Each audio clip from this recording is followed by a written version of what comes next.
There's a book I've had on my shelf for years called Virtual History by Professor Niall Ferguson, where he asks a series of what-ifs. What if Hitler would have won World War II? What if Martin Luther King Jr. hadn't been assassinated?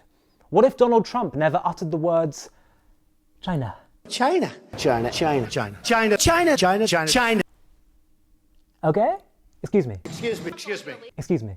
But I think it's also fascinating to ask these questions when it comes to narratives in the Bible, in the Torah, because we often assume that the way events unfolded were the way they had to be. But the Torah teaches us that human beings have free choice, free will, so presumably that means things could have happened differently. What if Adam and Eve never ate from that tree? What if the brothers never sent Joseph into slavery in Egypt? And I think the Torah can sometimes even encourage us to ask these what-if questions.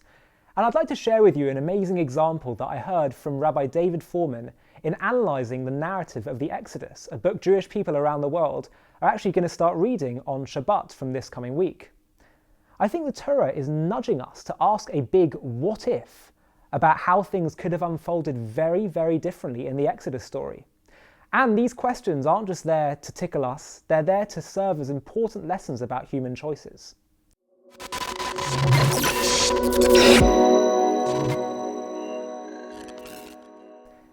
In the final chapters of the book of Genesis, Jacob is on his deathbed, and he tells Joseph that he wants him to ensure that he will be buried in the land of Israel, and Joseph agrees. But Jacob's response, if you think about it, is perplexing. How would you expect Jacob to respond? You'd expect him to say, "Thank you very much, Joseph, I really appreciate it." But instead he says, quote, "Swear to me that you will do it." Why? Why does he say such a thing? Doesn't he trust his son? And then when Joseph does swear to him, Jacob is amazed and he bows to him. What's going on? Was Jacob worried that Joseph might not actually bury him in Israel and stick to his promise? And why was he amazed when Joseph swore that he would do so? A clue to an answer lies in what happens after Jacob's death, where Joseph sends a message to Pharaoh requesting that Jacob's body be transported to the land of Canaan. Pharaoh's response is actually quite glib and monotonal, simply saying, "Do as your father instructed." You see, Joseph had become such an important figure in Egypt. In many ways, he was the saviour of Egypt, having spared it from famine and thus mass death. Pharaoh had effectively adopted Joseph as his son, making him part of the royal family and thus a part of Egypt's national structures and institution. And we all know very well that Egyptian rituals and practices with their dead were very, very important and symbolic to them.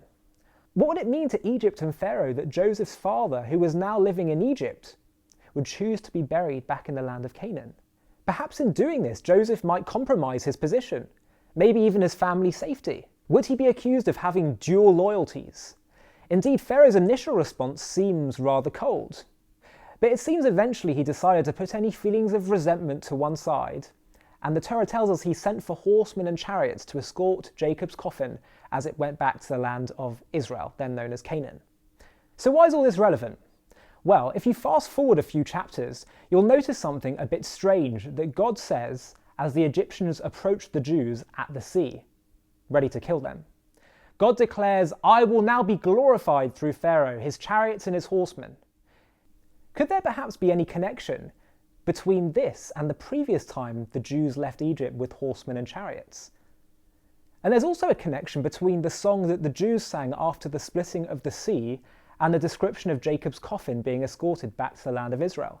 In both cases, it says that the Canaanites and non-Jewish neighbours were astonished at what they saw, and they took notice of the Jews, either the Jews escorting Jacob home or the Jews escaping Egypt.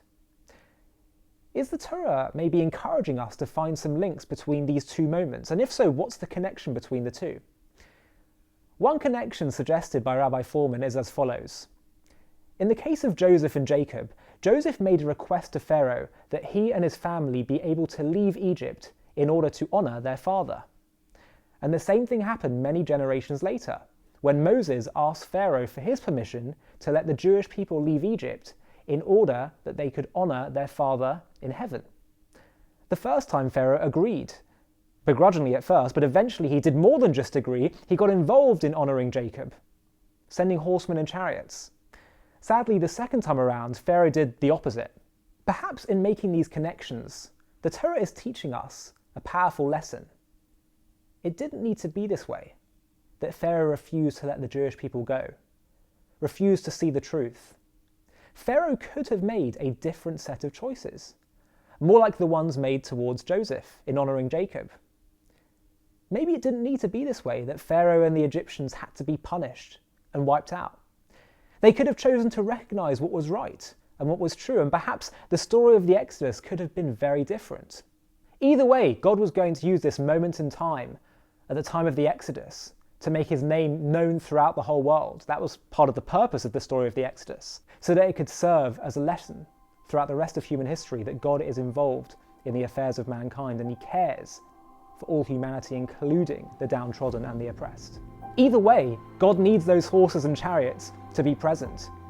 Either way, God will use man's choices to glorify his name to all the nations of the world. But the way it happens depends on man's choices.